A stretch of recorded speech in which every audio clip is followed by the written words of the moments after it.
दोस्तों नमस्कार, स्वागत है आपका फीएल स्टडी मंत्रा डीप चैनल पे।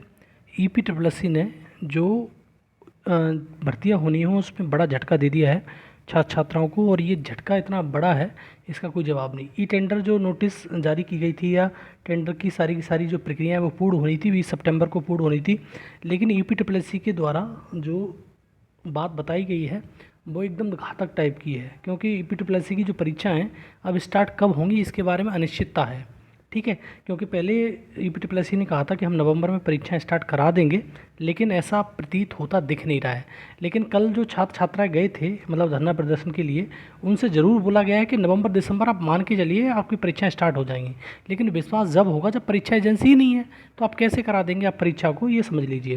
तो ये जो अभी आपको मैं एक प्रूफ के साथ दिखा रहा हूँ, देखो ये कल का ही नोटिस है 24 सितंबर का।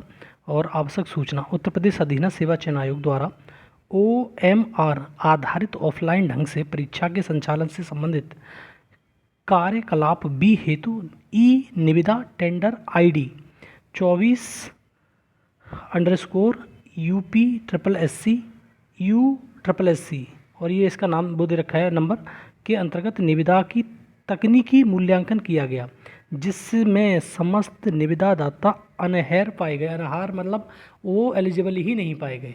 ये एलिजिबिलिटी इनकी क्या रहती है कि पता ही नहीं चलता है, क्योंकि इनको कोई भी पहले भी जब हुआ था इनको कोई चेयरमैन भी नहीं मिला। ठीक है, अभी ये जो टेंडर है उस पर भी नहीं मिला इनको। और दूसरा उक्त के दृष्टिगत आयोग के निर्णय के क्रम में ई निविदा टेंडर ID इतने को निरस्त किया जाता है।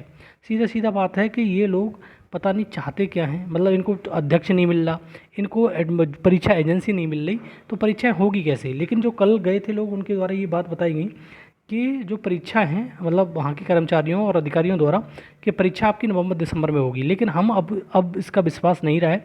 अब साथियों आपकी परीक्षाएँ दिसंबर में भी स्टार्ट हो जाए तो ये बड़ी बात समझ लेना आप। ठीक है, जब परीक्षा एजेंसी इनके पास नहीं रहेगी तो बहुत समस्या आपको मालूम है होती है।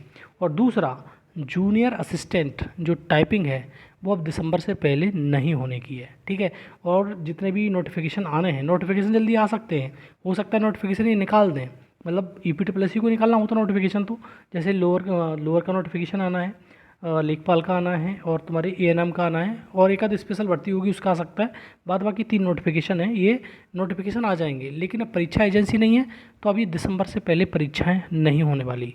ठीक है दोस्तों, अब आपको और ज़्यादा कष्ट झेलने को मिलेगा, लेकिन ईपीडब्ल्यूएससी कह रहा है कि बहुत जल्दी हम ये समस्या को शॉर्टलिस्ट कर देंगे, लेकिन ऐसा होता दिख नहीं रहा है। क्योंकि कोई भी समस्या होती है तो ये सबसे बड़ी समस्या है, जब परीक्षा एजेंसी नहीं रहेगी तो परीक्षा कौन कराएगा, चाहे BPO की परीक्षा हो, चाहे ऑडिटर की, किसी की भी परीक्षा है। अब परीक्षाएं जूनियर असिस्टेंट वगैरह की सारी परीक्षाएं दिसंबर अंत से मान के चलना, अगर इनको कुछ मिल जाता है तो, अन्यथा की स्थिति में अगले साल गई। इस साल भी परीक्षा नहीं होने की है। ठीक है, ये साल ऐसे ही चला जाएगा, परीक्षा होने की भी नहीं है। ठीक है, और बहुत सारे लोगों को बुरा लगेगा, लेकिन दोस्तों क्या कर सकते हैं, इसमें कुछ नहीं हो सकता, क्योंकि इनके पास एजेंसी ही नहीं है तो परीक्षा कराएगा कौन। बड़ी बात तो ये है। ठीक है, तो ये एक झटका है छात्र छात्राओं को जो तैयारी कर रहे थे।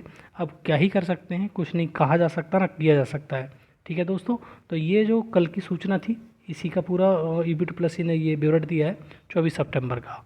और मैंने इसे टेलीग्राम चैनल पे बहुत पहले डाल दिया था। अब मैं सोचा मैं कि वीडियो बना दूँ तो थोड़ा बहुत सारे लोगों तक ये वीडियो पहुंच जाएगी। ठीक है दोस्तों, धन्यवाद।